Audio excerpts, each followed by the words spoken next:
네, 레드캠프 오늘은 장동혁 국민의힘 의원과 함께합니다. 어서 오세요. 네, 반갑습니다. 조금 전에 JB타임즈 마지막 뉴스가 이재명 대표의 연임 도전 소식이었으니까 네. 거기에 대한 평가부터 좀 한번 좀 여쭤봤으면 좋겠는데요. 뭐 연임을 기정사실로 놓고 질문을 드려도 될 것 같은데 어떻게 평가하십니까? 기정사실인 것 같습니다. 아마 다른 후보도 나오지 않을 것 같고요. 안 나올 거라고 전망하세요? 이제 더불어민주당은 이재명 대표의 사당화가 됐고 그로 인해서 22대가 시작되고 요 한 달 남짓 이렇게 보면 이제 국회까지 이재명 대표가 이제 사유화하는 이제 국회 자체가 예. 이재명 대표 한 사람의 것이 되어 가는데 지금 이제 다시 당대표 재도전하는 것이 이제 그런 것들을 더 강하게 만들어 줄 것 같습니다. 국회도 사유화된다는 말씀이십니까? 국회도 사유화된다라고 하는 게 예. 국회가 예. 그 다수의 힘으로 결국 이재명 대표 한 사람을 위해서 네. 이재명 대표 한 사람의 뜻대로 예. 지금 계속 움직여 가고 있지 않습니까? 예. 상임위 구성이든 상임위에서 지금 돌아가는 모습이든 국민들한테 결국 바람직하지 못하고 결국 국회가 제 기능을 하지 못하는 거죠. 근데 뭐 당원 당규에 연임 금지 조항이 없는데 도전하는 게 뭐가 문제냐? 형식 논리상은 이런 이야기가 나올 수 있지 않겠습니까? 뭐 형식 논리상은 그렇고 예. 뭐 다수결인데 우리가 상임위 18개 다 가져가는 게 뭐가 문제고 우리가 원하는 상임위 우리가 가져가고 숫자대로라면 우리가 11개 가져가고 뭐 여당이 7개 가져가는 게 맞는데 우리가 지금 11개 우리 마음대로 가져가는 게 뭐가 문제냐. 뭐 그런 것들이 다 뭐 마찬가지 논리인 것 같습니다. 그렇지만 당헌 당규상 그렇더라도 우리가 각 당은 또 국회는 그동안 해왔던 관례나 전통. 또 전통 예. 그리고 당이 건강하게 또 국회가 국민을 위해서 바람직하게 운영되려면 어떤 모습인지에 대해서는 쭉 쌓여진 관례들이 있다고 생각합니다. 결국은 그 연임 도전이 방탄용이다 이렇게 규정하십니까, 의원님도? 뭐 제가 규정하지 않아도 국민들께서 그렇게 이미 다 알고 계실 것 같은데. 그리고 조금 전에 오늘 한 조간에 보도된 그 신명 재선의원의 코멘트를 전해드린 바가 있는데 이 그 코멘트가 뭐냐면 평의원보다 당 대표직을 유지하는 게 방어권 행사에 도움이 된다. 이 이야기를 했는데 판사 출신이시잖아요. 예. 그러면 전직 판사의 관점에서 이 논리는 어떻게 생각을 하십니까? 지금 이미 이재명 대표가 원하는 대로 판사나 검사들을 압박하기 위한 여러 법안들이 계속 발의되고 있고 민주당은 그걸 계속 일방적으로 통과시킬 겁니다. 네. 근데 통과되고 안 되고 간에 그런 법들이 우선 상임위의 문턱을 넘고 본회의의 문턱을 넘는다는 것 자체가 판사 검사들에게 압박이 될 거고 그 외에도 지금 전방위적으로 압박을 하고 있지 않습니까? 각 상임위에서는 뭐 장관이든 차관이든 불러다가 또 이제 법원, 법무부 뭐 감사원, 공수처 불러다 계속 이재명 대표와 관련된 그런 논의들을 할 거고 거기에 이재명 대표 사건들을 맡았던 변호사 출신의 의원들까지 다 전진 배치하고 이런 뭐 상임위 구성을 보더라도 결국은 이재명 대표가 이런 상임위 구성을 통해서 전 부처와 법원, 검찰, 공수처 이 사법기관까지 준사법기관까지 전방위적으로 압박할 거니까 당연히 저는 이게 뭐 방탄에 도움이 될 뿐만 아니라 방탄을 실제로 하고 있고 그 효과를 보고 있지 않습니까? 그러면 재판의 진행 속도나 네. 경우에 따라서는 재판의 결과 판결에 네. 당 대표직 네. 재판을 받는 사람이 그냥 평이 아니라 당 대표라고 한다면 달라질 수도 있다. 혹시 이런 말씀이실까요? 저는 그렇게 생각하고 있습니다. 특히나 저희 작년에 봤지만 결국 대북 송금 사건의 영장이 기각될 때 네. 다 가다가 갑자기 위증 교사 혐의에 대해서는 범죄 사실이 소명된다고 하더니 갑자기 대북 송금에 와가지고는 아니 당대표니까 증거인멸의 우려가 없다.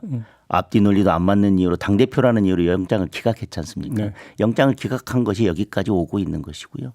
저는 그런 것들이 절차에서도 과정에서도 결과에서도 영향을 미칠 수 있다고 생각합니다. 알겠습니다.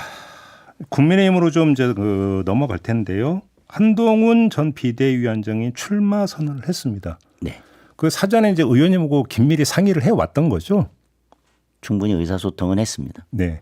그런데 그러면 자 비대위원장으로 총선을 이끌었는데 총선에서 패배를 했음에도 네. 그럼에도 불구하고 당 대표 도전을 결심하게 됐던 결정적인 이유가 뭘까요?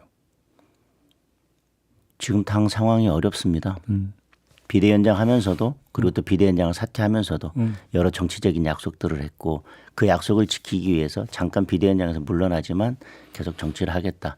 사실 물러날 때까지만 해도 어쩌면 뭐 한 1년, 1년 반 또 당이 필요로 할 때까지 좀 쉬겠다는 생각을 했었고 실제로도 그렇게 이야기가 됐었습니다. 네. 근데 지금 당 여러 상황이 국민들로부터 계속 멀어져 가고 있고 민심에서 멀어져 가고 있는 상황. 그 야당은 저렇게 숫자로 일방적으로 밀어붙이고 있는데 우리는 제대로 싸우고 있지 못하는 상황. 그래서 당원들이나 많은 분들이 그래도 좀 한동훈 위원장이 다시 등판해서 당을 좀 쇄신하고 네. 당을 끌고 가야 된다라고 하는 그런 의견들이 모아졌기 때문에 본인이 정치인은 책임을 지는 것인데 당을 위해서 또 당원들을 위해서 책임지는 모습을 보여주기 위해서 나왔다고 생각합니다. 근데 언제쯤 그러니까 그 출마를 결심한 걸로 봐야 되는 거예요? 시기를? 뭐 최근에 결심하고 대통령께 전화를 했다라고 했는데 사실은 그 직전까지도 계속해서 고민들을 하고 뭐 어떤 것이 맞는지 계속 고민을 해왔었습니다. 그래요? 네. 그러면 예를 들어서 그 저번에 도서관 가서 사진 찍힌 적 있잖아요. 네. 그때 이제 다수의 해석이 출마는 기정사실이고 결국은 끊임없이 노출을 통해서 리마인드 시키려고 저런 거 아니냐 이런 해석 되게 많이 있었잖아요. 그럼 그때는 출마 결심을 안 하고 있었던 때입니까? 그때는 그러니까 출마에 대한 가능성이 영도 없이 그런 모습이 포착됐다. 그게 아니라 그때까지도 출마에 대한 확신 그리고 출마를 확정적으로 결정하지 못한 상태였다. 그런데 그것은 정치적인 행보라기보다 우리 한동훈 전 위원장의 성격이 뭔가 그동안 계속 열심히 일하면서 살아왔기 때문에 집에 계속 있으면서 본인 스스로가 좀 너무 좀 이렇게 좀 아무것도 하지 않고 하는 것을 좀 힘들어 하시는 것 같아요. 환기가 필요했다? 그랬던 것 같습니다. 분위기 전환이 필요했다? 네, 그랬던 것 같습니다. 알겠습니다. 지금 조금 전에 이제 대통령과의 통화를 말씀하셨는데 네. 어제 이제 원희룡 후보가 네. 처음에는 그 비서실장한테 전화를 했다. 그런데 비서실장이 이러면 그러니까 대통령과 직접 통화해야 되는 거 아니냐라고 하는 이야기를 하고 그다음에 통화한 걸로 안다. 이렇게 이야기를 했는데 맞습니까? 그 과정 또 예. 뭐 몇 초를 통화했는지 예. 그런 것들 이야기가 된다는 것 자체가 좀 지금은 좀 안타까운 모습입니다. 전대에서 그냥 그것을 조금 깎아내리고 싶으면 깎아내리는 것보다는 내가 그래도 대통령과 가장 가까운 후보고 그래도 뭐 마음 뭐 대통령실의 마음이 나한테 실려 있다 그렇게 직접적으로 말씀하시면 될 일이지. 전당대회에서 나는 뭐 밥 먹었는데 저기는 전화밖에 안 했고 그 전화도 10초밖에 안 된다. 네. 그런데 적어도 뭐 여보세요 하고 뭐 나갑니다. 아유 잘해봐 이렇게 하면 그게 10초 가지고 되겠습니까? 근데 지금 전당대회 국면에서 정치를 오래 하셨던 분들이 하면서 뭐 굳이 그렇게 그 뭐 상대를 깎아내리면서 돌려가면서 말할 필요가 뭐가 있습니까? 그래도 대통령실의 마음이 가장 무겁게 실려 있는 후보가 나다. 네. 그걸 가지고 판단해 달라. 예. 그렇게 하시면 될 일 아닌가요? 다른 것도 마찬가지입니다. 지금 이렇게 뭐 이렇게 다선 아니면 어떤 분들은 뭐 또 대선 뭐 이렇게 생각하고 계신 분들이 이게 쭉 하는 이렇게 여러 모습들을 보면 예. 뭐 굳이 그렇게 돌려서 뭐 그렇게 뭐 말씀하시는지 잘 모르겠어요. 쉽게 말하면 돌려서 자기 어필 차원이었다. 나는 친윤이다라고 하는 걸 어필하는 뭐 그게 결국 그거 아닌가요? 그렇게 보시는 거고. 근데 지금 하여간 논란이 되고 있는 게 이른바 그 국힘발 최상병 특검법 네. 있지 않습니까? 네. 근데 일단 출마 선언을 할 때 이 이야기가 나왔는데 의원님이나 다른 분들하고 상의를 했던 내용이었어요? 우리가 결국은 출마 선언을 하게 되면 예. 정치인 한동훈에게 바라는 그리고 다시 돌아오는 한동훈에게 바라는 게 뭘까? 그리고 한동훈은 무엇을 바라보고 가야 될 건가? 결국 국민만 민심만 바라보고 가는 게 맞다. 그러면 최상병 특검에 대해서도 적어도 어떤 대안을 제시하더라도 네. 국민의 눈높이에 맞는 대안을 제시할 필요가 있다. 그런데 어떤 경우에도 국민의 눈높이에 맞는 대안을 제시하는 것이 최선의 공격 방법이고 최선의 방어 방법이다. 지금 한동훈 위원장이 이렇게 객관적인 공정성을 담보할 수 있는 주체가 특검을 추천하는 방안만 된다면 다른 여러 가지 뭐 독소조항에 대한 이야기들도 있지만 그런 것들은 부차적인 거고 그것만 해결된다면 국민들께서도 받아들여지실 것이다. 다른 것들은 국민들에게는 뭐 이게 왜 이런 싸움을 하는지에 대해서 잘 설명이 안 될 수도 있고. 근데 이것만큼은 국민들께 받아들여 주시지 않을까. 특검이라고 하는 건 공정성, 네. 제대로 된 수사를 하는 게 생명인데 국회에서 이해관계 있는 한 정당이 어느 한쪽이 추천하는 건 공정성을 담보하기 어렵다. 그러니까 객관적인 제3의 기관에서 추천하도록 하자. 네. 그렇게 한다면 이제는 이 특검법의 문제가 받냐 안 받냐, 민주당 것을 받냐 안 받냐의 문제가 아니라 국민들께서도 공감할 수 있는 이 대안을 받을 것인지 민주당이 계속 일방적으로 자기들의 입장만을 100% 반영한 민주당의 안을 받을 것인지의 문제로 가는 것이고, 앞으로 이 특검법에 대한 논의를 하면서 또 민주당이 다시 재발의를 하거나 이 과정에서 결국은 민주당은 이제 싸우는 대상이 국민의힘이 아니라 국민의힘이 발의한 이 특검법보다 우리가 발의한 특검법을 꼭 선택해야 되는 이유, 다시 재발의하고 또 재발의해야 되는 이유에 대해서 이제는 국민들을 설득할 몫이다. 이 한동훈 위원장이 이야기하는 이 특검법은 그래도 국민들의 눈높이에 맞춘 특검법이 있대요.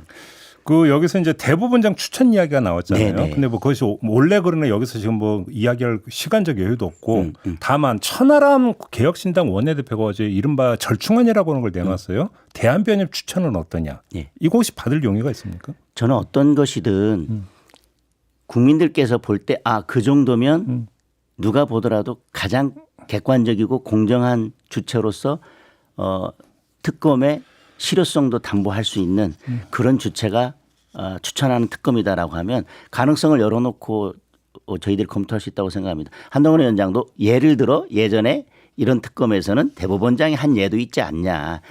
여당도 아니고 야당도 아니고 그건 예시였으니까 충분히 그런 가능성을 열어놓고 논의할 수는 있다. 그러나 근데 어느 기관이 더 공정하고 객관적이고 국민들이 볼 때 이 의혹을 해소하기에 더 공정한 특검을 추천할 수 있는 주체인지는 좀 더 논의를 해볼 필요는 있다고 생각합니다. 근데 요 얘기가 나오자마자 다른 경쟁 후보들 더 나가서 홍준표 대구시장까지 가세해서 한동훈 특검법이나 준비해라. 한동훈 특검법 그럼 어떻게 할 거냐. 이런 이야기가 나오고 있는데 이거 어떤 말씀 주시겠습니까? 대안에 이렇게 질문으로 그냥 비껴가고 질문으로 공격하는 것은 저는 정치에 있어서 좀 뭐 바람직한 모습은 아니라고 생각합니다. 다른 후보들 화법이 아니 민주당 것보다 이게 뭐가 잘못됐는지 이것을 하게 되면 어떻게 될 것인지에 대한 문제를 제기해야지 갑자기 그러면 뭐 한동훈 특검법도 받을 거냐 당신 특검 받을 준비나 해라. 이게 글쎄요. 당내 전당대회에 나오는 주자들이 예. 공격하는 방식으로 예. 당원들에게 국민들에게 어떻게 비춰질지 알 수 없고요. 저는 이제 오히려 이 한동훈 특검법 한동훈 위원장이 한 제3자 특검법이라고 했지 뭐 국민들의 눈높이에 맞으니까 뭐 국민 특검법이라고 해야 될지 이것으로 인해서 이제 오히려 민주당이 이 전략적으로는 좀 당혹스러운 저는 상황이 될 것이라고 두 생각하고 개가 이제 저울에 같이 올려지게 된다. 같이 올려지게 된다면 예. 민주당이 진실 규명이 정말 목적이었다면 저희가 한동훈 위원장이 제시한 이 안을 받지 않을 이유가 없는데 당장 민주당에서는 대부분 이걸 지금 벌써 반대하고 있지 않습니까? 예. 반대한다고 하는 것은 민주당은 본인들이 제시한 그 특검 안이 아니면 뭔가를 추진할 생각도 없고 그렇다면 결국은 진실 발견이 목적이 아니라 이것은 처음부터도 우리가 일정한 다른 목적을 가지고 이 일을 시작한 것이라고 하는 걸 스스로 인정하는 꼴이 된다. 그렇게 하나만 더요. 예. 그 이제 이 그 특검 이야기가 나오니까 용산에서 관계자가 네. 이 정도면 반윤도 아니고 절윤이다. 네, 네. 이런 코멘테이터는 보도 보셨죠? 네, 네. 어떻게 받아들이십니까?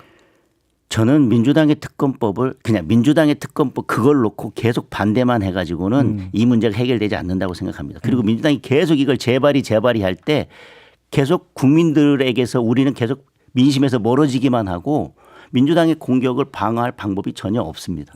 그렇다면 과연 결국은 대통령을 어떻게 지켜낼 것인지 그리고 이 우리가 특검이라는 거에 발목 잡혀서 민생으로 한 발자국도 나아가지 못하고 있지 않습니까? 정부 여당이.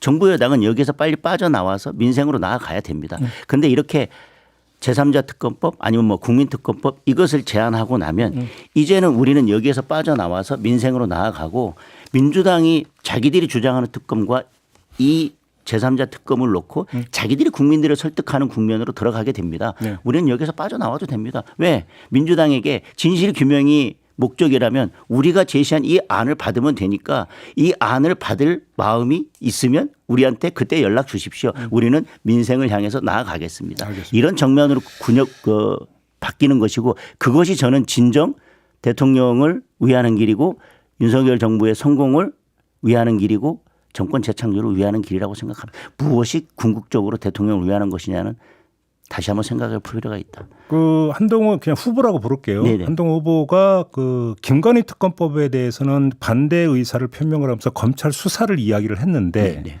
그러면 검찰 수사 결과 그러니까 한동훈 후보가 또 강조한 국민 눈높이에 맞는 수사 결과가 나올 거라고 기대해서 그런 얘기를 한 겁니까? 어떻게 해석을 해야 되는 걸까요?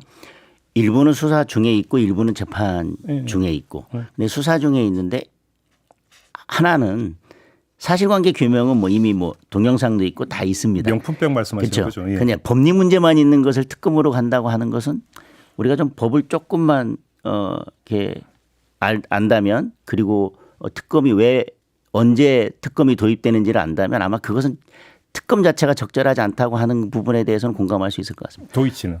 도이치 사건은 지금 재판 결과를 보면 예. 아직 1심만 끝나 2심 판결이 남아 있죠. 이제 2심 판결이 남아 있고 대법원까지 가면 그 관련된 사건 관련자들에 대한 법리 판단이 달라질 수도 있다고 생각이 되거든요. 예. 그러면 그 이후의 것들을 좀 지켜볼 필요가 있지 않나. 음. 지금 이미 항소심까지 가 있는 사건에 대해서 갑자기 특검을 하자고 하는 것은 그건 시기적으로 적절치 않다는 그런 이야기를 한 것입니다. 알겠습니다. 1차 투표에서 완성할 거라고 기대하시는 겁니까? 선거는 저는 결과는 끝까지 알 수 없다고 생각합니다. 열심히 그렇죠? 하겠습니다. 네, 선거 과정은 고개 들지 말라 이런 말이 있다면서요? 네, 알 수 없습니다. 마무리할게요. 고맙습니다, 의원님. 네, 감사합니다. 네, 장동혁 국민의힘 의원과 함께했습니다.